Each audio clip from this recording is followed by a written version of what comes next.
नमस्कार दोस्तों। एक बार हनुमान जी दौड़ते हुए अयोध्या पहुंचे, हाथ में राम की अंगूठी लेकर, और चिल्लाई, प्रभु मैं आ गया, देखिए मैं आपकी अंगूठी ले आया। लेकिन बहुत देर हो चुकी थी, राम जा चुके थे।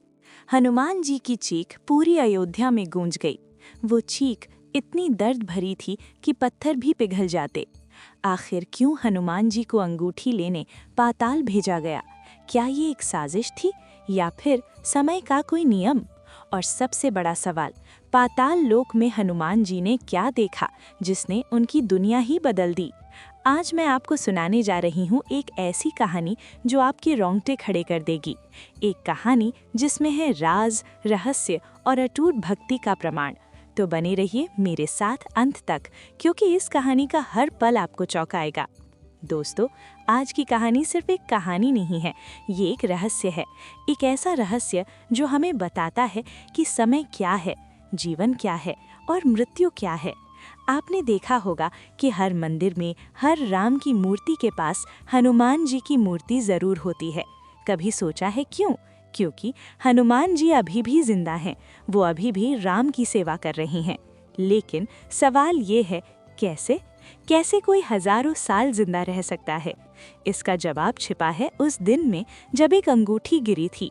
और दोस्तों, ये अंगूठी की कहानी सिर्फ एक घटना नहीं है, ये एक योजना थी, एक ऐसी डिवाइन योजना जो हर युग में दोहराई जाती है। तो तैयार हो जाइए एक ऐसी यात्रा के लिए जो आपको ले जाएगी अयोध्या के महलों से लेकर पाताल लोक की गहराइयों तक। तो चलिए शुरू करते हैं आज की ये दिव्य कथा। लेकिन उससे पहले अगर आप हमारे चैनल पर नए हैं तो सब्सक्राइब कर लें। मैं ऐसी ही रोचक कहानियाँ लाती रहती हूँ। अब चलते हैं हमारी कहानी की तरफ। ये कहानी उस समय की है जब श्री राम लंका विजय के बाद अयोध्या में राज कर रहे थे। वो समय था राम राज्य का। लोग कहते हैं कि उस समय धरती पर स्वर्ग उतर आया था। कोई दुख नहीं, कोई परेशानी नहीं, हर कोई खुश था। श्री राम अपने तीनों भाइयों के साथ राज करते थे।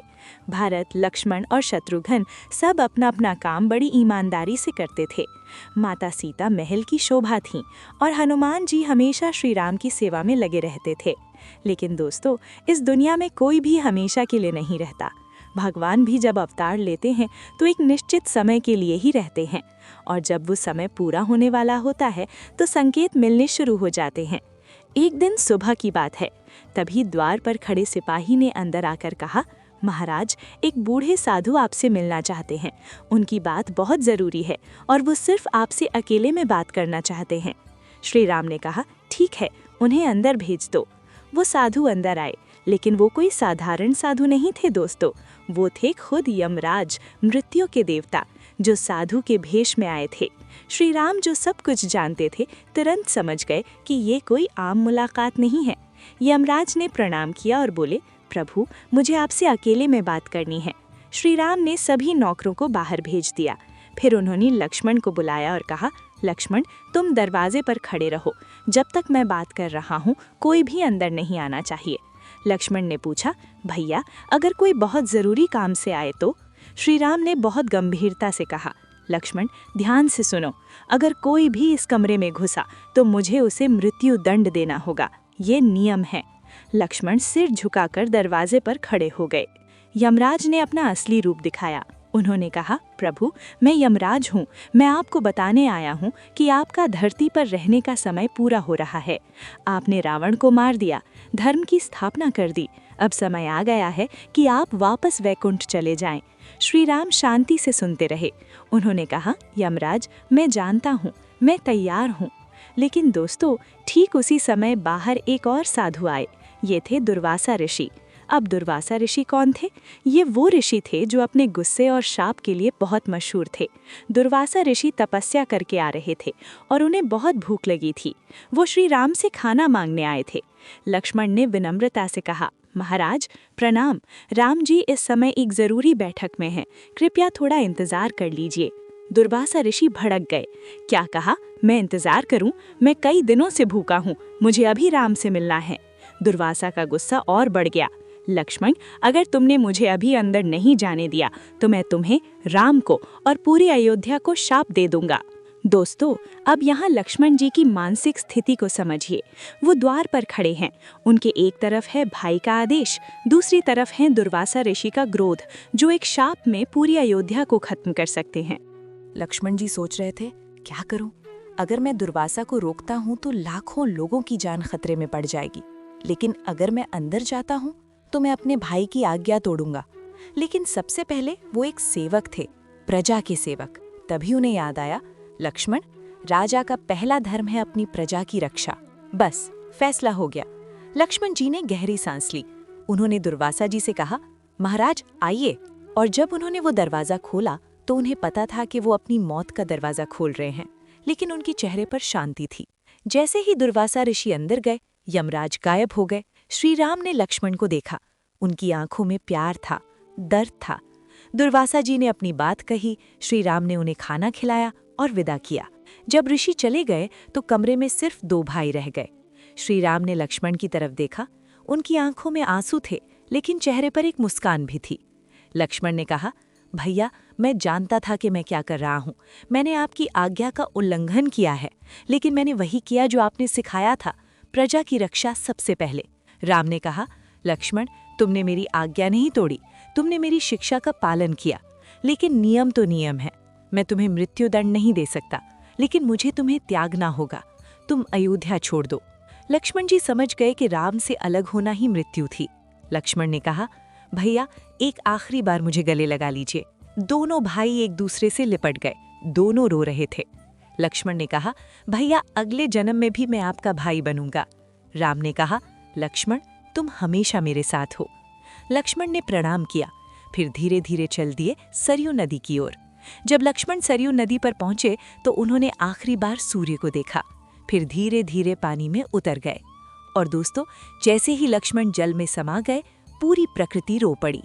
दोस्तों, लक्ष्मण के जाने के बाद पूरी अयोध्या में शोक छा गया। श्री राम कई दिनों तक खामोश रहे। एक दिन राम अपने कमरे में अकेले बैठे थे। वो अपने हाथ में एक अंगूठी देख रहे थे।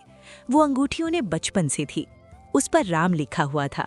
राम उस अंगूठी को घुमा रहे थे। वो सोच रहे थे, कितना कुछ देखा इस अंगूठी ने। तभी अचानक वो अंगूठी फिसल गई। अंगूठी फर्श पर गिरी। फिर वो एक छोटी सी दरार में चली गई। वो दरार बहुत गहरी थी। अंगूठी नीचे गिरती गई, नीचे और नीचे। राम मुस्कुरा दिए, जैसे वो पहले से जानते थे कि ऐसा होने वाला है। उन्होंने दरबार में सबको बुलाया। भरत आए, शत्रुघ्न आए, हनुमान जी आए।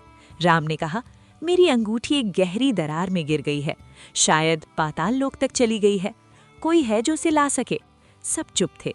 तभी हनुमान जी आगे आए। उन्होंने कहा, प्रभु, चिंता मत कीजिए, मैं अभी जाता हूँ। हनुमान ने हनुमान को देखा। उन्होंने बस इतना कहा, जाओ वत्स, लेकिन सावधान रहना, पाताल लोक में बहुत रहस्य है। हनुमान जी ने प्रणाम किया और कूद गए उस दरार में। दोस्तों, जब हनुमान जी उस दरार में कूदे तो शुरुआत में सिर्फ अंधेरा था। वो तेजी से नीचे जा रहे थे।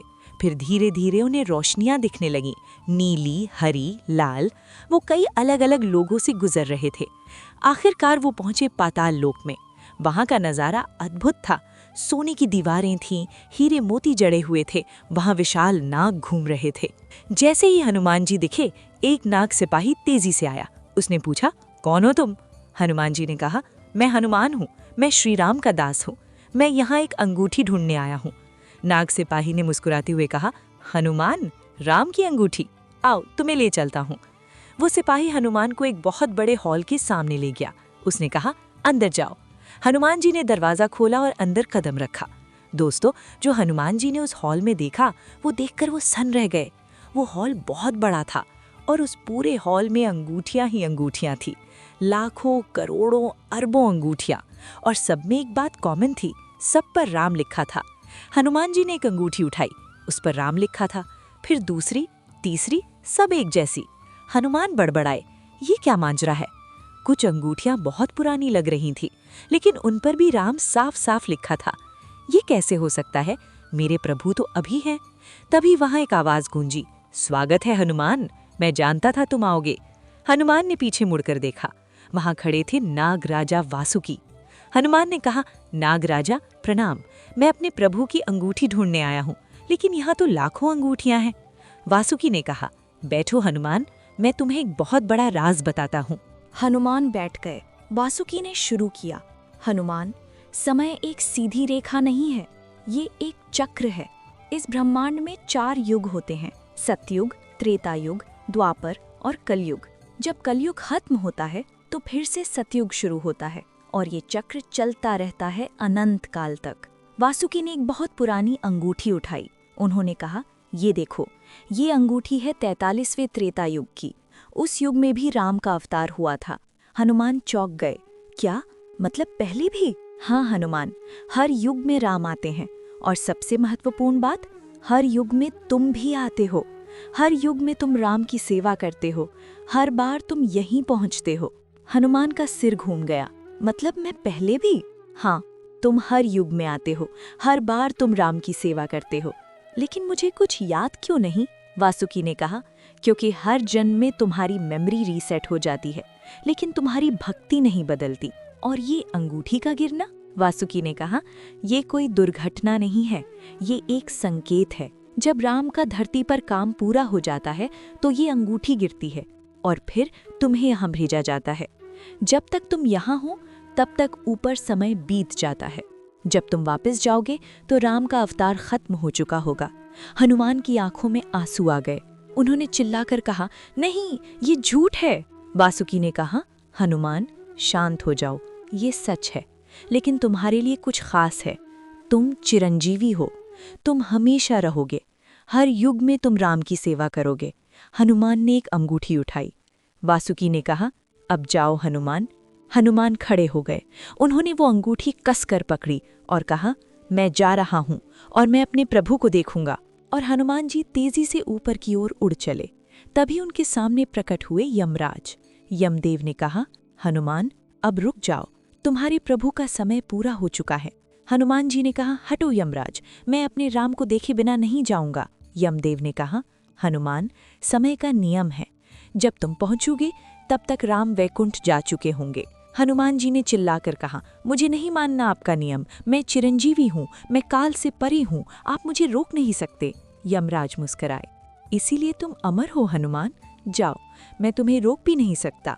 हनुमान जी तेजी से ऊपर की ओर उड़े। आखिरकार वो उस दरार से बाहर निकले, लेकिन आसमान में बादल थे, हवा में एक अजीब सी खामोशी थी।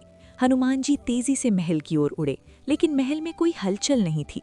वो राम के कक्ष की ओर गए, लेकिन कक्ष खाली था। उन्होंने एक सेवक से पूछा, राम कहाँ हैं? सेवक ने रोते हुए कहा, वो सरयू नदी के किनारे गए हैं। हनुमान का दिल धड़क गया। वो तेजी से सरयू की ओर उड़े। वहां लोगों की भीड़ थी, सब रो रहे थे। हनुमान भीड़ को चीरते हुए आगे बढ़े। नदी के किनारे श्री राम खड़े थे, माता सीता उनके साथ थीं, भरत और शत्रुघ्न भी थे। सब धीरे धीरे पानी में उतर रहे थे।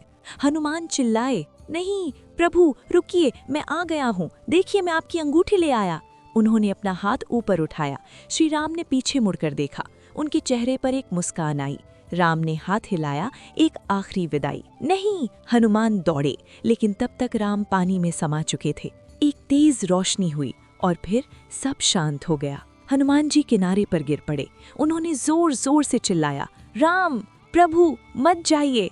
लेकिन बहुत देर हो चुकी थी। हनुमान के हाथ से अंगूठी गिर गई। वो रेत पर गिरी। उस पर राम लिखा था। हनुमान रोते रहे। पूरी अयोध्या रो रही थी। तभी आकाश से एक आवाज आई। ये श्री राम की आवाज थी। हनुमान, रो मत, तुम मुझसे अलग नहीं हो, मैं हमेशा तुम्हारे साथ हूँ।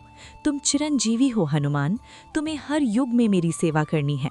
जहाँ भी मेरा नाम लिया जाएगा तुम वहाँ मौजूद रहोगे। तुम मेरे और मेरे भक्तों के बीच की कड़ी हो। हनुमान जी ने आंसू पूछे। उन्होंने आकाश की ओर देखा और हाथ जोड़कर कहा, प्रभु, मैं वचन देता हूँ, जब तक इस धरती पर एक भी इंसान आपका नाम लेगा मैं जीवित रहूँगा। हर मंदिर में मैं रहूँगा। जब भी कोई संकट में होगा मैं पहुँच जाऊँगा और मैं प्रतीक्षा करूँगा अगले युग की, जब फिर से आप अवतार लेंगे। और दोस्तों, उसी दिन से हनुमान जी इस धरती पर हैं। वो आज भी जिंदा हैं। अब आप समझ गए होंगे कि हनुमान जी ने यमराज को कैसे रोका। उन्होंने अपनी भक्ति की शक्ति से मृत्यु को भी चुनौती दे दी, क्योंकि सच्ची भक्ति मौत से भी ताकतवर होती है। इस कहानी से हमें क्या सीख मिलती है? पहली बात, ये दुनिया एक चक्र है, अच्छाई हमेशा जीतती है। दूसरी बात, भक्ति की ताकत अद्भुत है। तीसरी बात, हर चीज का एक समय होता है।